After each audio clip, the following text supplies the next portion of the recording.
Hi, ഞാൻ doctor Juhi Das, doctor ഡയറ്റിലെ medical ഓഫീസറാണ്.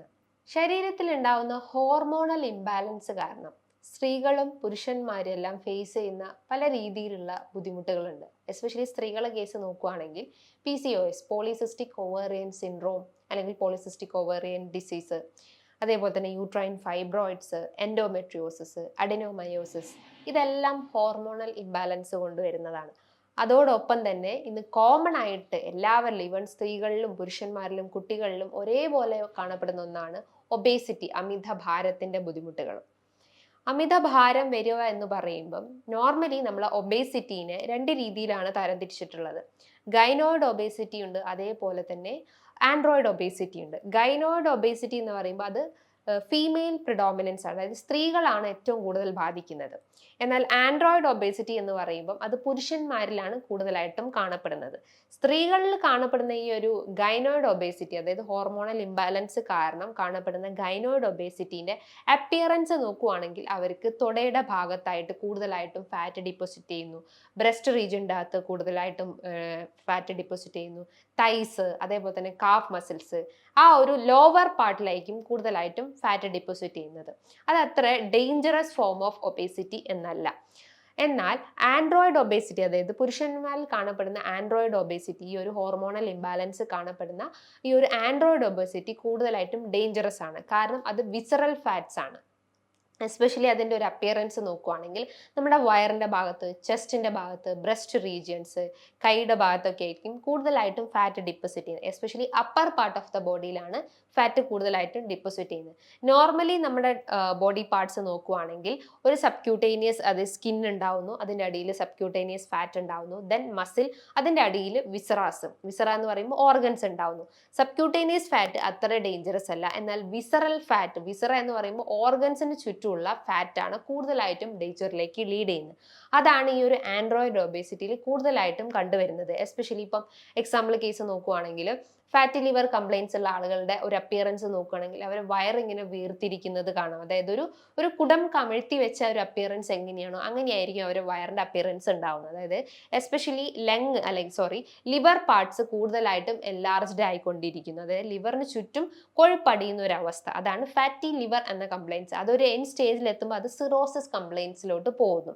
അപ്പൊ അതിന്റെ ആ ഒരു അപ്പിയറൻസിൽ കൈകാലുകളെല്ലാം മെലിഞ്ഞിരിക്കുന്നത് കാണാം. അപ്പൊ അത് കൂടുതൽ ഡേഞ്ചറസ് സൈൻ ഓഫ് ഒബേസിറ്റി ആണ് ആൻഡ്രോയിഡ് ഒബേസിറ്റി എന്ന് പറയുന്നത്.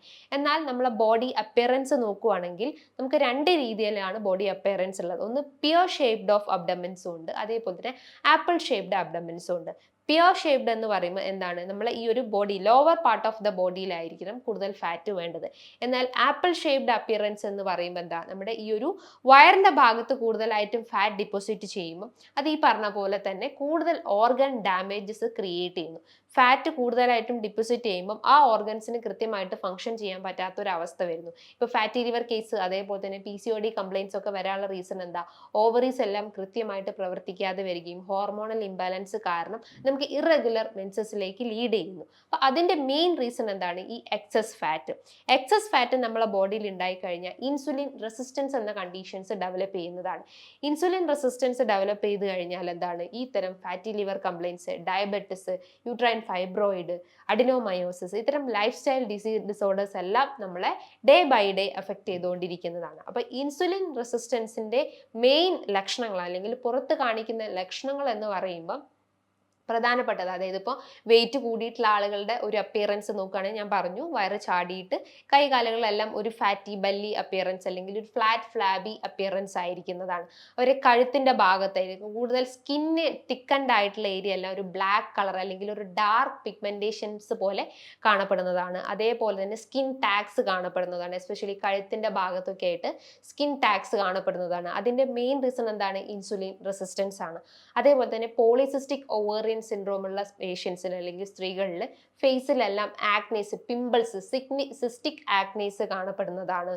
അതോടൊപ്പം തന്നെ ക്ഷീണം, അതായത് അമിതമായിട്ടുള്ള ക്ഷീണം, എപ്പോഴും ഒരു സ്ലീപ്പിംഗ് മൂഡിലേക്ക് പോകേണ്ട ഒരു അവസ്ഥ വരുന്നു. അതാണ് ബോഡിയിൽ ഉണ്ടാകുന്ന ഇൻസുലിൻ റെസിസ്റ്റൻസ് കാരണം ബോഡിയിൽ ഉണ്ടാകുന്ന ചേഞ്ചസ് എന്ന് പറയുന്നത്. അതുപോലെ തന്നെ ഡോക്ടർ ഡയറ്റിൽ ഒരു ഡോക്ടർ നിർദ്ദേശപ്രകാരം ഒരു ഡയറ്റീഷ്യന്റെ സഹായത്തോടു കൂടി തന്നെ കുറച്ച് മാസങ്ങൾ കൊണ്ട് തന്നെ നിങ്ങൾക്ക് 4 to 12 kg കുറയ്ക്കാൻ പറ്റുന്നതാണ്. ഇതിന് കൃത്യമായിട്ടുള്ള ഗൈഡൻസ് നിങ്ങൾക്ക് ഡയറ്റീഷ്യൻ പറഞ്ഞു തരുന്നതാണ്. അതായത് എന്തൊക്കെ ഫുഡ് കഴിക്കണം, അവോയ്ഡ് ചെയ്യേണ്ട ഫുഡ് ഐറ്റംസ് എന്തൊക്കെയാണെന്ന് ഡേ നൈറ്റ് നിങ്ങൾക്ക് കൃത്യമായിട്ടുള്ള ഗൈഡൻസ് തരുന്നതാണ്. ഈ ഒരു ഡോക്ടർ ഡയറ്റിൽ ജോയിൻ ചെയ്യാൻ വേണ്ടിയിട്ട് താഴെ കാണുന്ന നമ്പറിൽ ബന്ധപ്പെടുക. സോ നല്ലൊരു ഫിസിക്കൽ അപ്പിയറൻസ് നിങ്ങൾ ആഗ്രഹിക്കുന്നുണ്ടെങ്കിൽ, അല്ലെങ്കിൽ നല്ലൊരു മെൻ്റൽ ഹെൽത്തും ഫിസിക്കൽ ഹെൽത്തും നിങ്ങൾ ആഗ്രഹിക്കുന്നുണ്ടെങ്കിൽ ലൈഫിൽ കുറച്ച് കാര്യങ്ങൾ നിങ്ങൾ ഫോളോ ചെയ്യേണ്ടതുണ്ട്. ആദ്യത്തേത് നിങ്ങളെ ഭക്ഷണ രീതികൾ തന്നെയാണ്. ഇപ്പോൾ ഡയബറ്റിസ് കേസസിലാണെങ്കിൽ നിങ്ങളൊരു ഡയബറ്റിക് പ്ലേറ്റ് എന്നുള്ള രീതിയിൽ ആ ഒരു മെത്തേഡ് ഫോളോ ചെയ്യാൻ ശ്രമിക്കുക. ഡയബറ്റിക് പ്ലേറ്റ് എന്ന് പറയുമ്പോൾ ഫൈബേഴ്സ്, പ്രോട്ടീൻസ്, അതേപോലെ തന്നെ കാർബോഹൈഡ്രേറ്റ്സ്, അതേപോലെ തന്നെ ഹെൽത്തി ഫൈബേഴ്സ് എല്ലാം ഒരു മിതമായ രീതിയിൽ ഒരു മിക്സഡ് എന്നുള്ള രീതിയിൽ, ഒരു ഈക്വൽ പാർട്സ് എന്നുള്ള രീതിയിൽ ആ ഒരു ഡയബറ്റിക് പ്ലേറ്റ് ഫോളോ ചെയ്യാൻ ശ്രമിക്കുക. ഇനി ഭക്ഷണ രീതികളിൽ ശ്രദ്ധിക്കേണ്ടത്, നിങ്ങൾ mixed form of food items എടുക്കരുത്. അതായത് കാർബോഹൈഡ്രേറ്റ്സും ഫാറ്റ്സും മിക്സ് ആയിട്ടുള്ള, അതിപ്പോൾ ഐസ്ക്രീംസ്, പേസ്ട്രീസ് അല്ലെങ്കിൽ കേക്ക്സ്, ഇതെല്ലാം കൂടുതലായിട്ടും കഴിക്കുന്ന ആളുകളാണെങ്കിൽ ആ ശീലം ആദ്യം ഉപേക്ഷിക്കാൻ ശ്രമിക്കുക. ഇനി ഭക്ഷണത്തിൻ്റെ ആ ഒരു ടൈമിങ്ങും ഏറ്റവും ഇമ്പോർട്ടൻ്റ് ആണ്. മോർണിംഗ്, ഈവനിങ്, ആഫ്റ്റർനൂൺ, നൈറ്റ് എല്ലാം ഒരു ഈക്വൽ അല്ലെങ്കിൽ ഒരു കറക്റ്റ് റൂട്ടീൻ ഫോളോ ചെയ്യാൻ ശ്രമിക്കുക. രാത്രി കാലങ്ങളിൽ ഒരു 7 മണിക്ക് ശേഷം നിങ്ങൾ വലിച്ചു വാരി ഫുഡ് കഴിക്കരുത്. മാക്സിമം അത് അവോയ്ഡ് ചെയ്യാൻ ശ്രമിക്കുക. പല പേഷ്യൻസ്, അതായത് യൂറിനറി കംപ്ലയിൻസ് ഉള്ള പേഷ്യൻസിനോട് ഞാൻ പറയുന്ന ഒരു റിക്വസ്റ്റ് അല്ലെങ്കിൽ ഒരു സജഷൻസ് ആണ്, മാക്സിമം ഒരു 8 o'clock ഉള്ളിൽ നിങ്ങൾ വാട്ടർ ഇൻടേക്കും ഫുഡ് ഇൻടേക്കും മെയിൻറ്റെയിൻ ചെയ്യാൻ ശ്രമിക്കുക. കാരണം ഇടയ്ക്കിടയ്ക്ക് അല്ലെങ്കിൽ ആ ഒരു റിക്കറൻസി അവോയ്ഡ് ചെയ്യാൻ വേണ്ടിയിട്ടാണ് നിങ്ങളൊരു ഏർലി ഈറ്റിംഗ് ആ ഒരു പാറ്റേൺസ് ഫോളോ ചെയ്യാൻ പറയുന്നത്. അപ്പം മാക്സിമം ഒരു 7:30 അല്ലെങ്കിൽ 8 o'clock ഉള്ളിൽ ഡിന്നർ നിങ്ങൾ കഴിച്ചിരിക്കാൻ ശ്രമിക്കുക. അതേപോലെ തന്നെ മോർണിംഗ് ആയാലും ഒരു 8 o'clock ഉള്ളിൽ ആ ഒരു ബ്രേക്ക്ഫാസ്റ്റ് മെയിൻറ്റെയിൻ ചെയ്യാൻ ശ്രമിക്കുക. അതേപോലെ 1 o'clock കറക്റ്റ് ലഞ്ച് എന്നുള്ള രീതിയിൽ ഈ ഒരു പാറ്റേൺസിലായിരിക്കണം നിങ്ങളെ ടൈമിംഗ്, ഫുഡ് ടൈമിംഗ് എന്ന് പറയുന്നത്. ഇനി ക്വാണ്ടിറ്റിയാണ് ഇമ്പോർട്ടൻ്റ് ആയിട്ടുള്ളത്. ക്വാണ്ടിറ്റി എന്ന് പറയുമ്പം അളവ് കുറച്ചിട്ട് തവണകൾ കൂട്ടി കഴിക്കാൻ ശ്രമിക്കുക. അല്ലെങ്കിൽ അളവ് മാക്സിമം കുറച്ചിട്ട് ന്യൂട്രിയൻസും മൈക്രോ ന്യൂട്രിയൻസും വൈറ്റമിൻസും ഉൾപ്പെടുത്തിയിട്ടുള്ള ഭക്ഷണങ്ങൾ ഉൾപ്പെടുത്താൻ ശ്രമിക്കുക. ചോറ് നിങ്ങൾ 2 നേരം കഴിക്കുന്നതിന് പകരം 1 നേരമാക്കി കുറയ്ക്കാൻ ശ്രമിക്കുക. ബാക്കി 1 നേരം നിങ്ങൾക്ക് സാലഡ്സ് കഴിക്കാവുന്നതാണ്.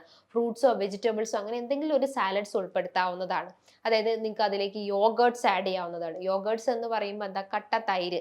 അതിൽ നിങ്ങൾ പല രീതിയിലെ ഫ്ലേവേഴ്സ് അവൈലബിൾ ആയിരിക്കും. പക്ഷേ ഇത്തരം ഫ്ലേവേഴ്സ് ആഡ് ചെയ്യുമ്പോൾ പല പ്രശ്നങ്ങളുണ്ടാകും. എന്നാൽ ഗ്രീക്ക് യോഗേർട്സ് ആണ് കുറച്ചുകൂടി ബെറ്റർ ആയിട്ടുള്ളത്. യോഗേർട്സ് ആഡ് ചെയ്യുമ്പോൾ നമ്മളെ ദഹന വ്യവസ്ഥ സ്മൂത്ത് ആക്കുന്ന അല്ലെങ്കിൽ ഗട്ട് ഫ്ലോറ സ്മൂത്ത് ആക്കാൻ സഹായിക്കുന്നതാണ്. ഈ മറ്റൊരു മെത്തേഡ്സ് എന്ന് പറയുന്നത്, നിങ്ങളെ ഫുഡിൻ്റെ അകത്ത് ധാരാളം ഫൈബേഴ്സ് ഉൾപ്പെടുത്താൻ ശ്രമിക്കുക. വെജിറ്റബിൾസും ഫ്രൂട്ട്സും മാക്സിമം നിങ്ങളെ ഭക്ഷണത്തിൽ ഉൾപ്പെടുത്തുക. അതേപോലെ തന്നെ നട്ട്സ് മാക്സിമം നിങ്ങളെ ഭക്ഷണത്തിൽ ഉൾപ്പെടുത്തുക.